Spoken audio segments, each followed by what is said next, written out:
आए हुए हैं, बहुत दिन बाद स्कूल से आ रहे हैं, घर छुट्टियाँ, गर्मी की छुट्टियाँ मिली गई थी, तो आज हम लोग स्कूल आए। तो आज हम लोग आपको जो है एक नई ट्रिक्स, मैथ की बहुत अच्छी ट्रिक सीखने जा रहे हैं। आप देखोगे कि इस ट्रिक की सहायता से क्या होगा पता है? सबसे बड़ी चीज, आप किसी चीज के लिए काम कर रहे होगे तो आपका समय बचेगा। तो उसी समय को बचाने के लिए मैं क्या कर रहा हूँ, आज आपको एक ट्रिक बताने जा रहा हूँ मैं कि 11 से गुणा करना। ठीक है, कोई भी नंबर होगा 2 डिजिट का, 3 डिजिट का, तो 11 से नंबर से अगर गुणा करना हो तो कैसे करते हैं, शॉर्ट ट्रिक से। तो आइए चलो देखो, 11 है गुणे 72, 72 में हमको क्या करना है, 72 में 11 से मल्टीप्लाई करना है। बहुत ही आसान है। ये 7 और 2 जो है इसको ऐसे लिख लो। ठीक है, मतलब ये दोनों ऐसे लिख लो। लिख लिए? हाँ, अब फिर इन दोनों को जोड़ के 20 में लिख लो। आया?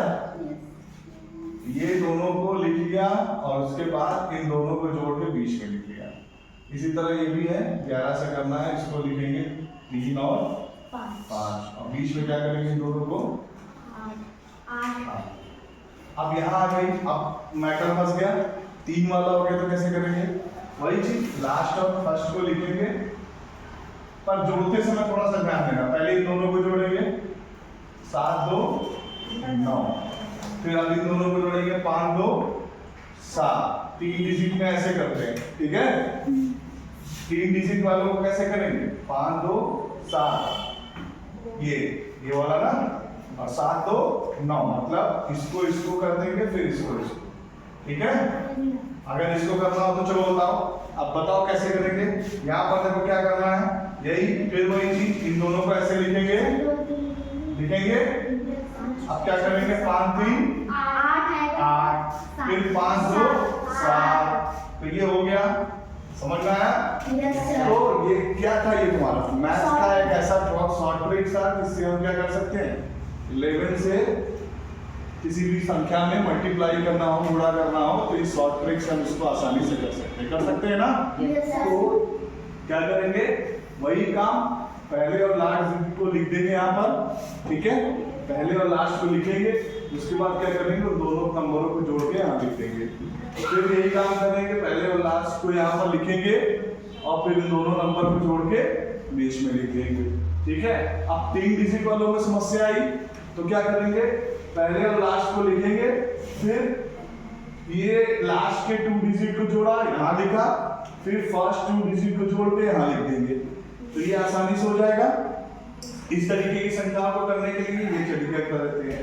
फिर ये लास्ट एग्जांपल देखो, इसमें भी हमने पहले और लास्ट को लिखा, हाँ लास्ट को लिखा, उसके बाद क्या किया, इन दोनों को जोड़ के ये लिखा, फिर इन दोनों को जोड़ के ये लिखा। अब तुमको चेक करना है कि आंसर तुम सही कर रहे हो कि नहीं कर रहे हो, तो कर लो।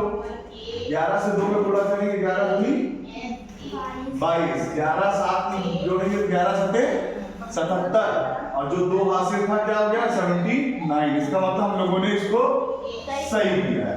ठीक है, फिर इसी तरह इसको चेक करना है, 11 5 55, 11 3 33 और 5 38, जिसका मतलब ये भी सही है ना। तो इसी तरीके से हम चेक भी कर सकते हैं कि हमारा आंसर सही है या गलत है। तो ये तो हमको इतना टाइम हमको समझाने में लगा ना, तो जब हम खुद करेंगे कहीं पर क्वेश्चन तो हमको इतना टाइम थोड़ी ना करना है, हमको किसी को समझाना तो है नहीं, हमको तो आंसर लिखना है। खट हमने क्या किया, तुरंत उठाया और तुरंत उठाया, दिमाग में ऐसे किया, दिमाग का ही कैलकुलेशन। कोई ऐसे बोल दे कॉपी की जरूरत ही नहीं है, कॉपी की जरूरत ही नहीं। दिमाग में बोला 11 को 35 से गुणा करना है, हमको पता है 3 और 5 लास्ट में होता है और 3 और 5 जोड़ के बीच में करना है, तो 385 हो गया। अपने दिमाग में ही कर लिया, शॉर्ट ट्रिक से काम हुआ, कितनी जल्दी काम होगा। अब ऐसे एक एक करके गुणा करेंगे, ऐसे और नंबर बढ़ते जाएंगे तो दिक्कत होगी। तो ऐसे आसानी से हम किसी भी संख्या को 11 से गुणा करना हो तो ये शॉर्ट ट्रिक अपना सकते हैं और अपना समय बचा सकते हैं ना। तो ठीक है, इसी तरह और एग्जांपल होंगे, उसको खट आप अपने कॉपी में खट से करिएगा, समय बचाइएगा, तुरंत काम हो जाएगा कि नहीं हो जाएगा। हाँ, कोई भी काम आसानी से हो गया कि नहीं हो गया, हुआ, समय बचा। ये शॉर्ट ट्रिक्स है, इसी और भी इसी तरीके की शॉर्ट ट्रिक्स मैं बताऊंगा। ये शॉर्ट ट्रिक्स क्या होगी, ये आपके समय को बचाएगी। ठीक है ना, तो फिर इसी शॉर्ट ट्रिक्स के और आप एग्जांपल और इसको सॉल्व करेंगे तो आपकी प्रैक्टिस हो जाएगी। ठीक, तो इस तरीके से और एग्जांपल को आप प्रैक्टिस करिएगा, ठीक है। ये ट्रिक इसी तरीके के पैटर्न पे काम करती है, हर चीज पे काम नहीं करती है, ठीक है। एक सेम तरीके का पैटर्न होता है, उस पैटर्न पे काम करती है। इस चीज का विशेष ध्यान रखिए। ट्रिक्स या कोई शॉर्ट ट्रिक्स हो, कोई भी चीज हमेशा एक तरीके के पैटर्न पे काम करती है, ठीक है ना। एक तरीके का पैटर्न होता है, कभी कभी होता है कहीं पर जाके वो काम करना बंद कर देती है, लेकिन हाँ ये मैक्सिमम चीजों में काम करती है। तो एक तरीके के पैटर्न का विशेष ध्यान रखिएगा, ठीक है। ये चीज जरूर ध्यान दीजिएगा, एक तरीके का पैटर्न होगा तभी वो काम करेगा, ठीक।